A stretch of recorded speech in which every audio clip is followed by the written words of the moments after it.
Hello, नमस्कार. The MPSC classmate या YouTube चॅनलवर तुम्हा सर्वांचं परत एकदा स्वागत आहे. MPSC डेली PYQs ॲनालिसिस आपण लेक्चर सिरीज बघत आहोत आणि या लेक्चर सिरीजच्या माध्यमातून आयोगाने आतापर्यंत झालेल्या वेगवेगळ्या परीक्षांमध्ये GS संदर्भाने साधारणतः 2012-13 ते 2023च्या दरम्यानचे जे काही PYQs आहेत, तर आपण पर डे पर सब्जेक्ट या पद्धतीने रोज 10 PYQs आपण डिस्कस करत आहोत. ओके, सो या लेक्चरमध्ये आपण डे 80 म्हणजे साधारणतः आतापर्यंत आपण 80 दिवस झालेले आहेत आपल्या या इनिशिएटिव्हला, म्हणजे जवळपास 800 प्रश्न या लेक्चर पर्यंत आपण पूर्ण अनालाइज केलेलो असेल. ओके, सो सखोल पद्धतीने आपण हे जे काही प्रश्न आहेत PYQs आहेत ते आपण विश्लेषण करत आहोत. सो या लेक्चरमध्ये आपण भूगोल या विषयाशी निगडीत जी काही PYQ ची 14वी सिरीज आपण या ठिकाणी बघणार आहोत. ओके, म्हणजे या लेक्चर नंतर साधारणतः 140 प्रश्न आपण भूगोल या विषया संदर्भाने सविस्तर डिस्कस केलेलं असणार आहे. एकंदरीतच येणाऱ्या राज्यसेवा पूर्व परीक्षा असेल किंवा कंबाईन पूर्व परीक्षा असेल त्या अनुषंगाने म्हणून आपण हे जे काही लेक्चर सिरीज आहे ते सुरू केलेलं आहे. ओके, सो थेट लेक्चरला आपण सुरू करूयात. आता पहिला जो प्रश्न या ठिकाणी विचारण्यात आलेला आहे तो एकंदरीतच राज्यसेवा मुख्य परीक्षा 2020 मध्ये विचारण्यात आलेला प्रश्न. सो प्रश्न काय विचारले गेलेला आहे, जमिनीच्या सामू अर्थात काय तर pH ज्याला पॉवर ऑफ हायड्रोजन म्हटलं गेलेलं आहे. ओके, सो जमिनीच्या सामू 7 पेक्षा जास्त असल्यास त्यास कोणती जमीन म्हणतात अशा पद्धतीने या ठिकाणी प्रश्न विचारला गेलेला आहे. आम्लधर्मीय, विम्लधर्मीय, उदासीन यापैकी नाही. ओके, आता मातीच्या सामू म्हणजे काय तर मातीच्या सामू म्हणजे जेव्हा मातीची जे काही एकंदरीतच मातीमध्ये जे गुणधर्म आहेत त्या गुणधर्मानुसार जे काही पॉवर ऑफ हायड्रोजन आपण काढत असतो. ओके, pH लेवल काढत असतो.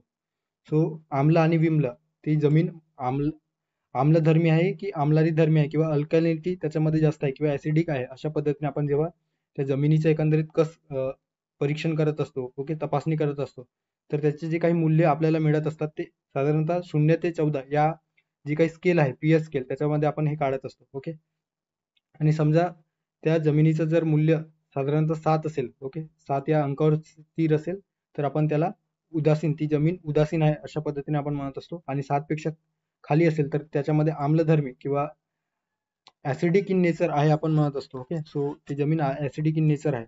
आणि 7 पेक्षा जास्त असेल तर त्याला विम्लधर्मी किंवा त्याला अल्कली किंवा आम्लारी धर्मी अशा पद्धतीने म्हटलं गेलेलं आहे. ओके, सो या ठिकाणी पर्याय आपण बघितलं तर पर्याय क्रमांक 2 7 पेक्षा जास्त असणाऱ्या जे काही जमीन आहेत त्याला विम्लधर्मी किंवा आम्लारी धर्मी किंवा त्याला अल्कॅलिनिटी, ओके, सो अल्काईन जमीन म्हटलं गेलेलं आहे इंग्लिशमध्ये. ओके, सो अशा पद्धतीने या ठिकाणी जे काही pH स्केल आहे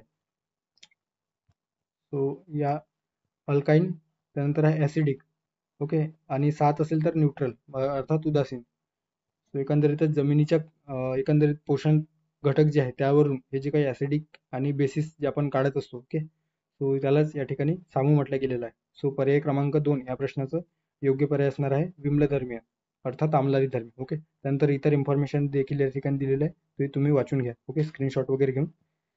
त्यानंतर पुढचा जो प्रश्न या ठिकाणी विचारण्यात आलेला आहे तो एकंदरीतच वनसेवा मुख्य परीक्षा 2016 मध्ये विचारण्यात आलेला प्रश्न. पृथ्वी सूर्याभोवती भ्रमण करत असताना खालीलपैकी कोणत्या दिवशी ती सूर्याच्या सर्वात जवळ असते अशा पद्धतीने या ठिकाणी प्रश्न विचारला गेलेला आहे. ओके, सो वनसेवा फॉरेस्ट मुख्य परीक्षा 2016 मध्ये विचारण्यात आलेला आहे. 3 डिसेंबर, 3 जानेवारी, 3 फेब्रुवारी की 3 मार्च. सो कोणत्या दिवशी पृथ्वी आणि सूर्यातील जो काही अंतर आहे तो सर्वात जवळ असतो म्हणजे सर्वात कमी असतो. ओके, सो या संदर्भाने आपण जेव्हा जॉग्राफी किंवा जे काही भूगोल आहे त्यामध्ये आपण जेव्हा कन्सेप्च्युअल अंडरस्टँडिंग जर आपलं क्लिअर असेल तर आपल्याला अशा पद्धतीचे जे प्रश्न आहेत आपण देऊ शकतो. आणि एकंदरीतच हे कोर जॉग्राफी मधील जे काही प्रश्न आहे ते विचारले गेलेलं आहे. ओके, सो एक जी काही पृथ्वी आणि सूर्याच्या जवळ आणि दूर असण्याच्या घटनेला अनुक्रमे अपसूर्य किंवा उपसूर्य आणि अपसूर्य अशा पद्धतीने म्हटलं गेलेलं आहे. ओके, सो ही घटना अपसूर्य घटना किंवा उपसूर्य घटना अशा पद्धतीने ओळखल्या जातो. आता उपसूर्य म्हणजे काय तर पेरिहेलियन, ज्याला इंग्लिशमध्ये पेरिहेलियन म्हटलं गेलेलं आहे. आता पेरिहेलियन म्हणजे काय तर जेव्हा पृथ्वी आणि सूर्यातील जो काही अंतर आहे, ओके, सो पृथ्वी आणि सूर्य दरम्यानचा जो काही अंतर आहे त्याला पेरिहेलियन म्हटलं गेलेलं आहे. ओके, सो या ठिकाणी बघू शकता हे साधारणतः जानेवारीमध्ये आपल्याला दिसून येतो पेरिहेलियन, आणि 3 ते 4 जानेवारीच्या दरम्यान हे आपल्याला दिसून येतो. यातील अंतर साधारणतः 147 दशलक्ष किलोमीटर, ओके, इतका असतो. सो 147 दशलक्ष किलोमीटर हे देखील लक्षात ठेवा. आणि जर माइल्समध्ये आपण अंतर काढलं तर 91.4 माइल्स, ओके, मिलियन्स माइल्स अशा पद्धतीने या ठिकाणी जानेवारी संदर्भाने आपल्याला पेरिहिलियन अर्थात उपसूर्याची जी काही घटना आहे, परिस्थिती आहे, ते आपल्याला दिसून येतो, ज्यामध्ये सूर्य आणि पृथ्वी यातील अंतर सर्वात कमी असतो. तर सर्वाधिक अंतर कोणत्या दिवशी किंवा कोणत्या घटनेमध्ये आपल्याला दिसून येते, कोणत्या मंथमध्ये असतो, तर ते जुलै या महिन्यात आपल्याला दिसून येतो आणि अफेलियन, ओके, सो त्याला अफेलियन अशा पद्धतीने म्हटलं गेलेलं आहे. सो 4 जुलैच्या दरम्यान, ओके, 4 जुलैला सूर्य आणि पृथ्वीचे जे काही अंतर आहे ते सर्वाधिक असतो, ओके, सो त्याला अपसूर्य किंवा अफेलियन अशा पद्धतीने म्हटलं गेलेलं आहे. ओके, सो सर्वात दूर म्हणजे साधारणतः 151 दशलक्ष किलोमीटर इतका दूर असतो. ओके, सो या ठिकाणी विचारलं गेलेलं आहे की सूर्याचा सर्वात जवळ अंतर कोणत्या दिवशी असतो, तर ते साधारणतः 3 जानेवारीच्या दरम्यान आपल्याला दिसून येतं. त्यामुळे पर्याय क्रमांक 2 या प्रश्नाचं योग्य पर्याय असणार आहे 3 जानेवारी. त्यानंतरचा प्रश्न आहे ESO पूर्व परीक्षा 2012 मध्ये विचारण्यात आलेला प्रश्न. तांबडा समुद्र व भूमध्य समुद्र कोणत्या कालव्याने जोडला गेलेला आहे? अतिशय स्ट्रेट फॉरवर्ड प्रश्न. सुएझ कालवा, पनामा कालवा, इंदिरा कालवा, वरीलपैकी कोणतेही नाही. ओके, सो या ठिकाणी जे मॅप दिलेले आहे त्यावरून हे जे काही प्रश्न आहेत आपण सॉल्व्ह करू शकतो. आता हे जे काही या ठिकाणी दिलेलं आहे भूमध्य सागर, ओके, आणि या ठिकाणी तांबडा समुद्र. सो भूमध्य सागरला मेडिटेरियन सी आणि तांबडा समुद्राला रेड सी म्हटलं गेलेलं आहे. सो हे कोणत्या कालव्याने जोडलं गेलेलं आहे, तर या ठिकाणी जी कालवा दिलेला आहे, okay, Suez canal. Okay, so Suez canal हे जे काही 2 वॉटर बॉडीज आहेत ते जोडले गेलेले आहेत. ओके, सो पर्याय क्रमांक 1 या प्रश्नाचं योग्य पर्याय असणार आहे. आता पनामा कालवा कोणत्या 2 वॉटर बॉडीजना जोडतो आहे, तर या ठिकाणी जे काही कॅरेबियन सी आहे, ओके, सो कॅरेबियन सी आणि या ठिकाणी पॅसिफिक ओशन या 2 वॉटर बॉडीज जे आहेत, ओके, सो कॅरेबियन सी आणि पॅसिफिक ओशन या 2 जे काही समुद्र आहेत त्यांना जोडण्याचे कार्य या पनामा कालव्याच्या माध्यमातून होतं. सोबतच जे काही उत्तर अमेरिका आहे आणि दक्षिण अमेरिका या दोन्ही ठिकाणांना या पनामा कालव्याच्या माध्यमातून जोडलं गेलेलं आहे. ओके, सो अशा पद्धतीने जे काही वॉटर बॉडीज आहेत त्यांना कोणत्या 2 ठिकाणांदरम्यान जोडलं गेलेलं आहे अशा पद्धतीने प्रश्न किंवा कोणत्या 2 ठिकाणांदरम्यान ते तयार केले गेलेले आहे अशा पद्धतीचे प्रश्न साधारणतः आयोग विचारतो आहे. ओके, सो या प्रश्नाचा योग्य पर्याय असणार आहे पर्याय क्रमांक 1. सो असे जे प्रश्न आहेत साधारणतः जास्त करून UPSC मध्ये विचारला जातो. आपल्या MPSC मध्ये ते फार कमी आपल्याला दिसून येतो. ओके, त्यानंतरचा प्रश्न आहे भारतामध्ये जलविद्युत ऊर्जा विकासाची सुरुवात म्हणून डॅश डॅश जवळ एक लघु जलउद्योग प्रकल्पाची उभारणी करण्यात आली होती. राज्यसेवा पूर्व परीक्षा 2016 मध्ये हे जे काही प्रश्न आहेत ते विचारले गेलेले आहे. ओके, सो भारतात सर्वप्रथम जलविद्युत प्रकल्पाची जी काही उभारणी आहे 130 किलोवॅट सर्वप्रथम कोणत्या ठिकाणी करण्यात आलेले होते अशा पद्धतीचा प्रश्न या ठिकाणी विचारलेला आहे.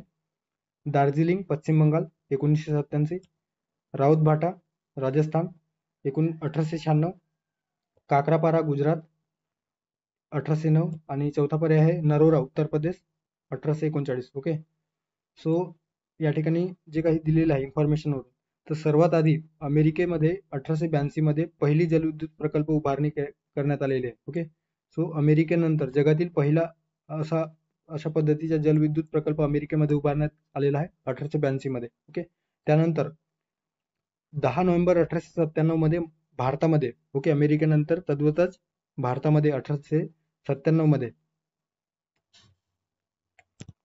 एक मिनिट, या ठिकाणी 1897 नाही तर 1887 आहे. ओके, हे थोडं करेक्शन करून घ्या, 1887 आहे. सो 10 नोव्हेंबर 1887 रोजी दार्जिलिंग शहरापासून साधारणतः 12 किलोमीटर अंतरावर RT इस्टेटच्या डोंगर जे काही पश्चिम बंगालमध्ये जे डोंगर रांग आहे RT इस्टेट म्हणून, त्या ठिकाणी 3600 फूट उंचीवर भारतातील पहिला जलविद्युत प्रकल्प, ओके, सो भारतातील पहिला जलविद्युत प्रकल्प उभारण्यात आलेला आहे. ओके, आणि हाच प्रकल्प किंवा हेच प्रकल्प आशिया खंडातील पहिला जलविद्युत प्रकल्प म्हणून ओळखला जातो. ओके, सो 10 नोव्हेंबर 1887 ला. ओके, सो या ठिकाणी 1887 लक्षात ठेवा. आता महाराष्ट्राचा जर विचार केला तर खोपोली जे काही रायगड या जिल्ह्यामध्ये, ओके, सो महाराष्ट्रातील रायगड जिल्ह्यातील खोपोली या ठिकाणी महाराष्ट्रातील पहिला जलविद्युत प्रकल्प उभारण्यात आला 1915 मध्ये. ओके, सो हे देखील लक्षात ठेवा. आणि भारतातील पहिले खाजगी मालकीचे जलविद्युत केंद्र या खोपोलीमध्ये उभारण्यात आलेलं आहे. आणि जे काही जलविद्युत तयार करण्यासाठी किंवा जलविद्युत केंद्र उभारण्यासाठी कोणत्या कंपनीने कोणत्या कंपनीने किंवा कोणत्या कंपनीद्वारे हे तयार करण्यात आलेलं आहे, तर Tata company. Okay, so Tata कंपनीच्या माध्यमातून भारतामध्ये एकंदरीतच पहिली खाजगी मालकीचे जलविद्युत केंद्र आणि महाराष्ट्रातील पहिले जलविद्युत केंद्र खोपोली या ठिकाणी, रायगड जिल्ह्यातील खोपोली या ठिकाणी उभारण्यात आलेला आहे. ओके, त्यानंतर इतर जे काही महाराष्ट्राचे जे जोड्या स्वरूपामध्ये विशेषतः मुख्य परीक्षामध्ये विचारला जातो किंवा प्रिलिम्स मध्ये देखील जोड्या स्वरूपाचे विचारले जात आहे. ओके, सो त्या अनुषंगाने या ठिकाणी तुम्ही हे जे काही चार्ट आहे ते बघू शकता. ओके, सो नंतर वाचून घ्या हे स्क्रीनशॉट घेऊन. त्यानंतरचा जो प्रश्न आहे तो एकंदरीतच पर्यावरण आणि भूगोल अशा पद्धतीने दोन्हीच्या अनुषंगाने मिक्स प्रकारचा प्रश्न आपण याला म्हणू शकतो. खालीलपैकी कोणते हरितगृह वायू अर्थात त्याला ग्रीन हाऊस गॅस म्हटलं जातो आहे ते आहेत, अशा पद्धतीने या ठिकाणी प्रश्न विचारला गेलेला आहे. राज्यसेवा मुख्य परीक्षा 2019. पाण्याची वाफ ऑक्सिजन मिथेन, त्यानंतर आहे नायट्रोजन ऑक्साईड ऑक्सिजन CFC, त्यानंतर आहे ओझोन CFC मिथेन, पाण्याची वाफ CFC आणि नायट्रोजन ऑक्साईड. सो कोणते ग्रीन हाऊस गॅसेस आहेत. ओके, ग्रीन हाऊस गॅस म्हणून ओळखले जातात.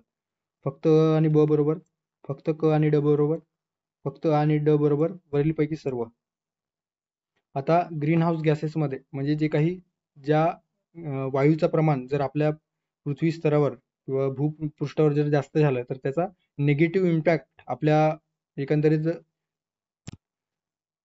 या भूतलावर जे काही जलजीवन आहे त्याच्यावर होण्यास सुरुवात होतो. ओके, किंवा त्याचा एकंदरीत निगेटिव्ह प्रभाव आपल्याला दिसून येतो. ओके, त्या ठिकाणी पर्यायामध्ये दिलेलं आहे पाण्याची वाफ ऑक्सिजन. सो ऑक्सिजनचं प्रमाण जास्त झालं तर त्याचा निगेटिव्ह प्रभाव आपल्या पृथ्वी तलावर पडतो का, तर नक्कीच नाही, कारण ऑक्सिजन आपल्यासाठी मॅन्डेटरी आहे, गरजेचं आहे. त्यामुळे त्याचा कुठलाही निगेटिव्ह प्रभाव आपल्या या पृथ्वी तलावर होत नाही. त्यामुळे पर्याय जे अविधान दिलेलं आहे ते आपण एलिमिनेट करू शकतो आणि त्याच पद्धतीने ब देखील आपण एलिमिनेट करू शकतो. ओके, नायट्रोजन ऑक्साईड या ठिकाणी परत ऑक्सिजन दिलेलं आहे. ओके, सो हे दोन ऑक्सिजन आपल्यासाठी फायदेशीर किंवा अनुकूल आहे, त्यामुळे आपण याचा ग्रीन हाऊस गॅसमध्ये समाविष्ट करणार नाही. ओके, सो पर्याय क्रमांक 1, 3 आणि 4 अशा पद्धतीने आपण तीनही पर्याय एलिमिनेट करतो आणि पर्याय क्रमांक 2 या ठिकाणी शिल्लक राहतो आहे आणि तेच या प्रश्नाचं योग्य पर्याय असणार आहे. ओके, सो पर्याय क्रमांक 2 या प्रश्नाचं योग्य पर्याय आहे असं आपण म्हणू शकतो, फक्त क आणि ड.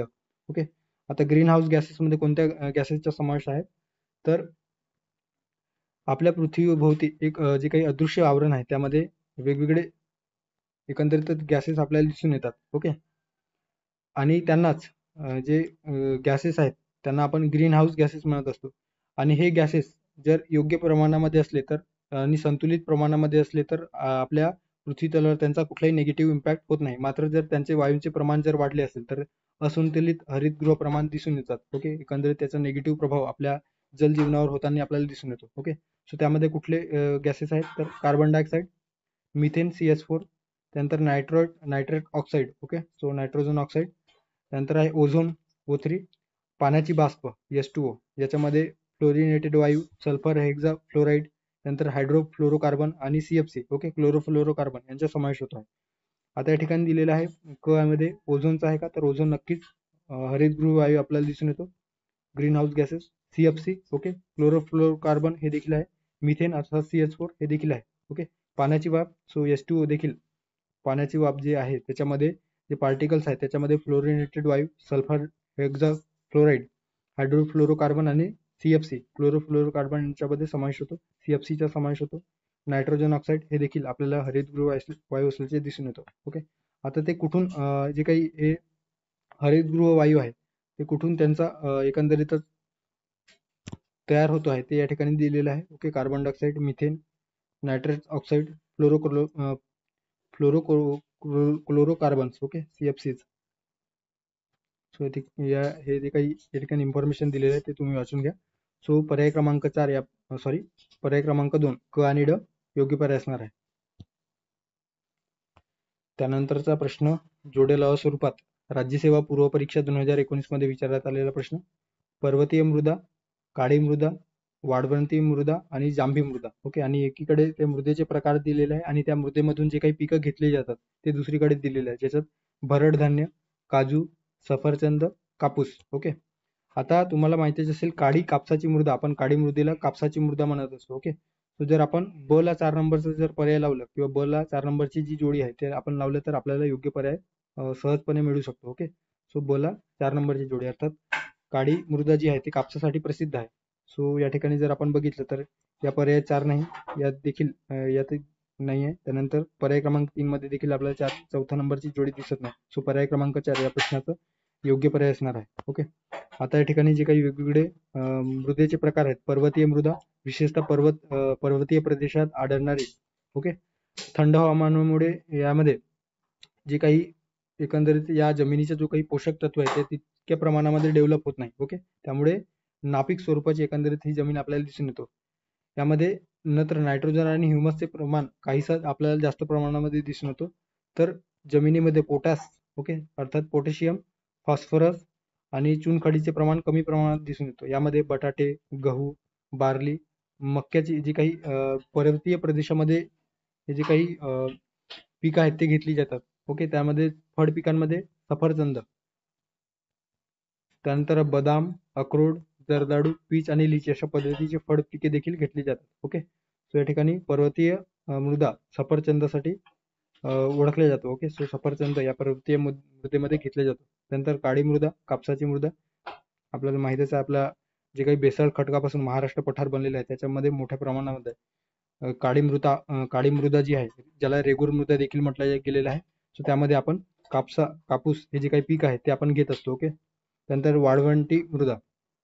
वाळवंटी मृदेमध्ये एकंदरीतच जी काही रेताड जमीन आहे किंवा वाळूयुक्त जमीन, वालुकामय मातीत ज्याला म्हटलं गेलेलं आहे, ते आपल्याला दिसून येतं. हे साधारणतः नापीक प्रकारचे असतात आणि जे कमी पाणी लागणारे जे काही पिकं आहेत, ओके, ज्या पिकांना कमी पावसाची आवश्यकता असतो अशी पिके या ठिकाणी घेतल्या जातात. यामध्ये भरड धान्य आहे, त्यानंतर आहे हरभरा, ज्वारी, बाजरी, मका इत्यादी पिके घेतली जातात. ओके. सो वाळवंटी मृदा, भरड धान्य घेतली जातात. सो कला 1 नंबरची जोडी. आणि जांभी मृदा. ओके. सो जांभी मृदा ज्याला लॅटेराइट प्रकारची मृदा किंवा लॅटेराइट मृदा देखील म्हटलं गेलेलं आहे.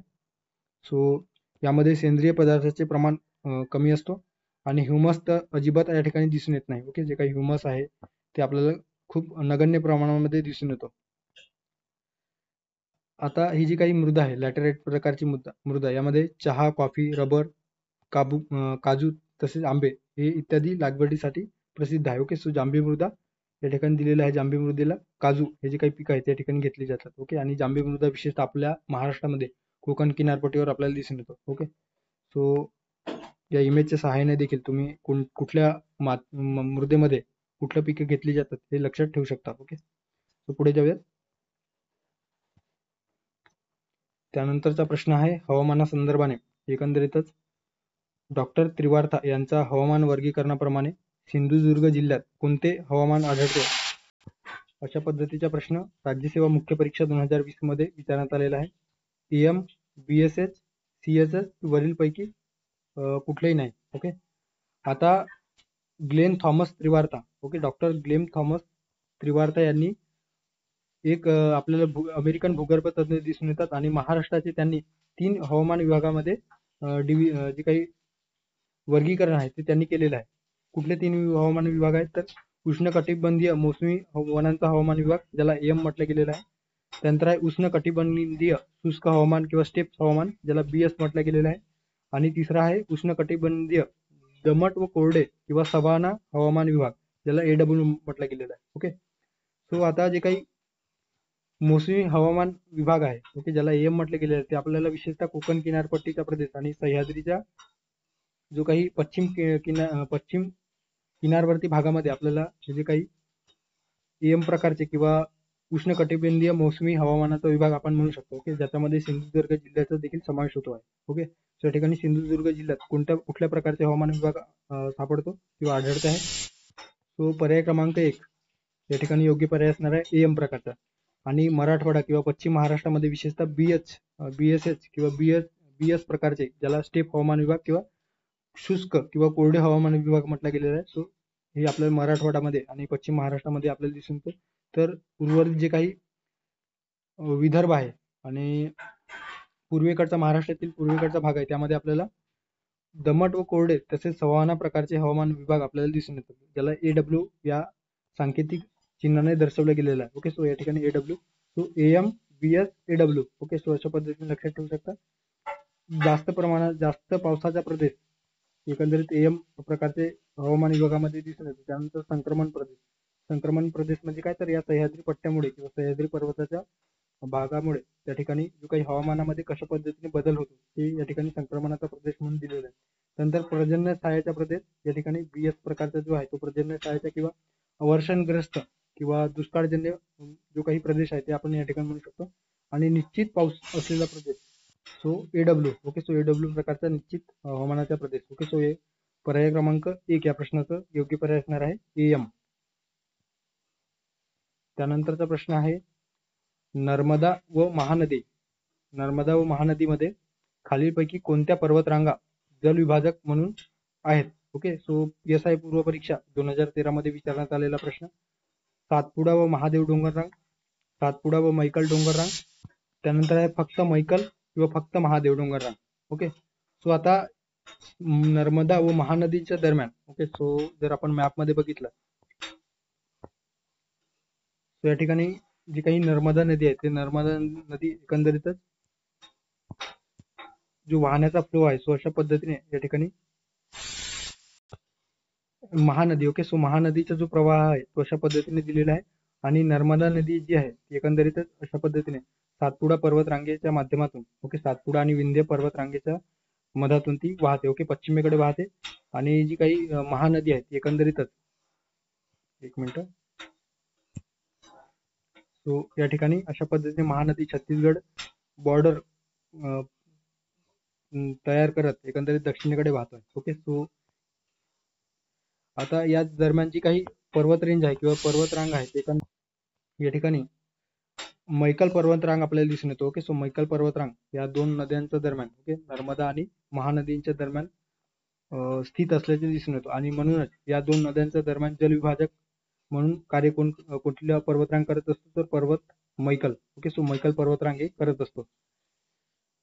मैकल पर्वत श्रेणी ज्याला म्हटलं गेलेलं आहे, विशेषतः छत्तीसगडच्या कवर्धा नावाचे जे काही जिल्हा आहे, ओके, सो या कवर्धा जिल्ह्यातील सातपुडा पर्वत रांगेच्या पूर्व भागात आणि मध्य प्रदेशच्या जे काही अनूपपूर जिल्हा आहे त्या ठिकाणाहून जी काही मैकल पर्वत श्रेणी आहे त्याचा उगम एकंदरीत किंवा ओरिजिन आपल्याला दिसून येतो आहे. नर्मदा नदी असेल, महानदी आणि सोन नदी यांचा उगम याच रांगेतून किंवा या मैकल रांगेतून होताना आपल्याला दिसून येतो. म्हणून यालाच नर्मदा, महानदी, सोन या नदीच्या जलविभाजक म्हणून ओळखले जातात. ओके, सो नर्मदा, महानदी आणि सोन या नदीच्या जलविभाजक म्हणून कुठला पर्वतरांग किंवा कुठली पर्वतश्रेणी ओळखली जाते, तर मैकल पर्वतश्रेणी. तो पर्याय क्रमांक 3 या प्रश्नाचा योग्य पर्याय असणार आहे.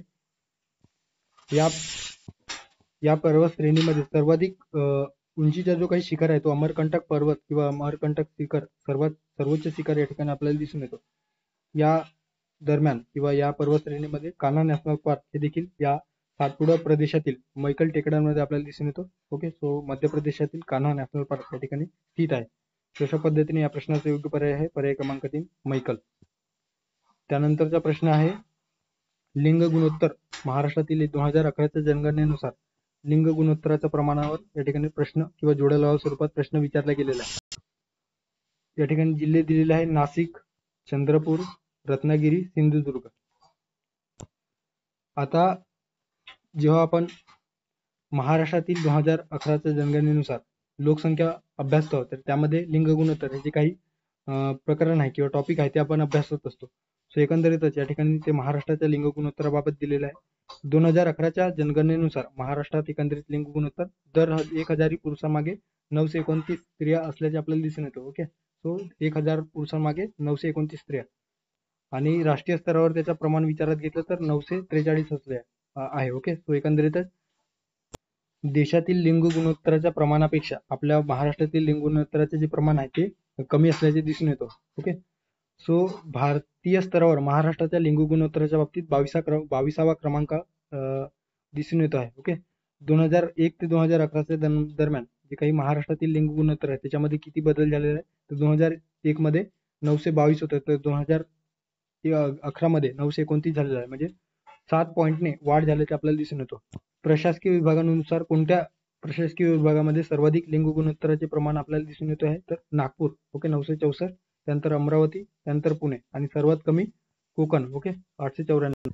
आता या ठिकाणी दिलेले पहिले 5 व शेवटचे 5 जिल्हे, ज्याच्यात पहिले 5 जिल्ह्यामध्ये सर्वाधिक लिंग गुणोत्तर असणारे प्रमाण असणारा जो जिल्हा आहे किंवा सर्वाधिक लिंग गुणोत्तर असणारा जिल्हा रत्नागिरी, सिंधुदुर्ग, गोंदिया, सातारा आणि भंडारा. ओके, या 5 जिल्ह्यांमध्ये सर्वाधिक लिंग गुणोत्तर आपल्या महाराष्ट्रामध्ये दिसून येतो. रत्नागिरीमध्ये 1122, सिंधुदुर्गमध्ये 1036, त्यानंतर गोंदिया 999, सातारा 988 आणि भंडारा 982. ओके, तर सर्वात कमी लिंग गुणोत्तर असणारे जे जिल्हे आहेत त्याच्यामध्ये मुंबई शहर 832, मुंबई उपनगर 860, ठाणे आहे 886, नंतर पुणे 915 आणि बीड 916. ओके, सो अशा पद्धतीने या ठिकाणी दिलेलं आहे.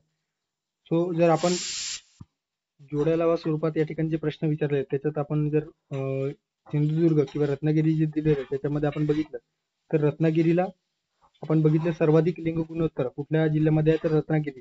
ओके, 1122. त्यानंतर आहे सिंधुदुर्ग 1036. ओके, सो या दोन जे काही पर्याय आहेत किंवा दोन जे विधान आहेत त्याच्यावरून काय दिसून येतं तर रत्नागिरी 1122 तो क ला 2 नंबरची जोडी आणि ड ला 1 नंबरची जोडी. तो क ला 2 नंबरची आणि ड ला 1 नंबरची जोडी असणारा पर्याय आपण बघितलं तर पर्याय क्रमांक 3 यामध्ये आपल्याला दिसून येतो. सो पर्याय क्रमांक 3 या प्रश्नाचा योग्य पर्याय असणार आहे. नाशिक जिल्ह्यातील जी काही लिंग गुणोत्तर आहे ते एकंदरीत 934. सो नाशिकला 934 अर्थात जे काही 3 आहे 3 नंबरची जोडी लागेल आणि चंद्रपूरला 961. ओके, अशा पद्धतीने या प्रश्नाचा योग्य पर्याय असणार आहे पर्याय क्रमांक 3. ओके, पुढे जाऊया. शेवटचा प्रश्न असणार आहे या सिरीज मधला किंवा या व्हिडिओतील. यसो मुख्य परीक्षा 2022 मध्ये विचारण्यात आलेला प्रश्न. कोकणातील या नद्या जास्त लांबीच्या आहेत. ओके, सो कोणत्या नद्या कोकणातील ज्या काही नद्या आहेत त्याच्यामध्ये कोणत्या नद्या जास्त लांबीच्या आहेत? सावित्री व वसिष्ठी, वैतरणा व उल्हास, काजवी व मुचकुंदी, तानसा व भातसाई. सो या ठिकाणी जे काही कोकणातील नद्या दिलेल्या आहेत मॅप मध्ये देखील हे बघू शकता. दमनगंगा, वैतरणा, तानसा, भातसाई आहे, त्यानंतर उल्हास आहे, त्यानंतर आपण दक्षिणेकडे गेले तर पाताळगंगा आहे, अंबा नदी आहे, कुंडलिका नदी आपल्याला दिसून येते, त्यानंतर सावित्री नदी, वसिष्ठ, शास्त्री नदी आहे, त्यानंतर काजवी, मुचकुंदी, त्यानंतर सुक नदी आपल्याला दिसून येतो. इकडे जर आपण आलं तर दक्षिणेकडे तेरेखोल नदी. ओके, सो अशा पद्धतीने जे काही कोकणातील नदी आहे त्या ठिकाणी आपल्याला या मॅपच्या माध्यमातून आपण याचा जे अभ्यास आहे ते आपण करतो आहोत. ओके, कोकणातील जे काही प्रमुख नद्या आहेत ते कोकणातील प्रमुख नद्यांमध्ये वैतरणा नदी, उल्हास नदी आणि सावित्री नदी यांचा प्रामुख्याने विचार केला जातो. सो वैतरणा नदीची जी काही लांबी आहे ती एकूण लांबीच्या 154 किलोमीटर लांबी आपल्याला या वैतरणा नदी असल्याचे आपल्याला दिसून येतो आणि कोकणातील ही सर्वाधिक लांबीची नदी आहे. ओके, सो वैतरणा नदी ही कोकणातील जे काही एकूण नद्या आहेत त्या नद्यांपैकी सर्वाधिक लांबीची नदी असलेली ही एकमेव नदी आहे. ओके, सो 154 किलोमीटर लांबी. त्यानंतर आहे उल्हास नदी. उल्हास नदीची एकूण लांबी आहे 145. वैतरणा नदीनंतर दुसऱ्या क्रमांकाची सर्वाधिक लांबी असणारी कोकणातील नदी म्हणून आपण या उल्हास नदीकडे बघू शकतो. त्यानंतर आहे सावित्री नदी. ओके, याची एकंदरीत लांबी आहे 38 किलोमीटर. सो वैतरणा आणि उल्हास हे प्रामुख्याने दोन सर्वात जास्त लांबीच्या नद्या कोकणामध्ये दिसून येतात. सो पर्याय क्रमांक जर आपण बघितला तर वैतरणा उल्हास असणारा पर्याय आहे पर्याय क्रमांक 2. ओके, अशा पद्धतीने या ठिकाणी या प्रश्नाचा योग्य पर्याय आहे वैतरणा उल्हास पर्याय क्रमांक 2.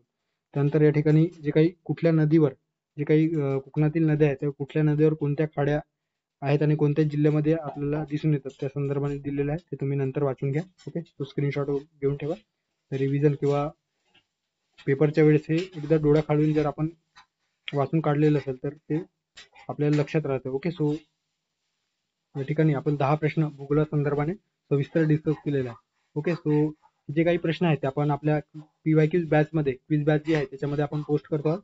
तो PYQ जे काही प्रश्न आहेत ते आपण क्विज फॉर्म मध्ये त्या ठिकाणी अवेलेबल करून देतो आणि त्या प्रश्नांचं सविस्तर विश्लेषण आपण त्या ठिकाणी शेअर करतो आहोत. ओके, सो जर या बॅच संदर्भात इन्फॉर्मेशन पाहिजे असेल तर जी काही टेलिग्राम चॅनल आहे त्याला व्हिजिट करा, तुम्हाला सविस्तर इन्फॉर्मेशन मिळेल. ओके, सो थांबूया या ठिकाणी, भेटूया पुढच्या व्हिडिओमध्ये. थँक्यू, धन्यवाद.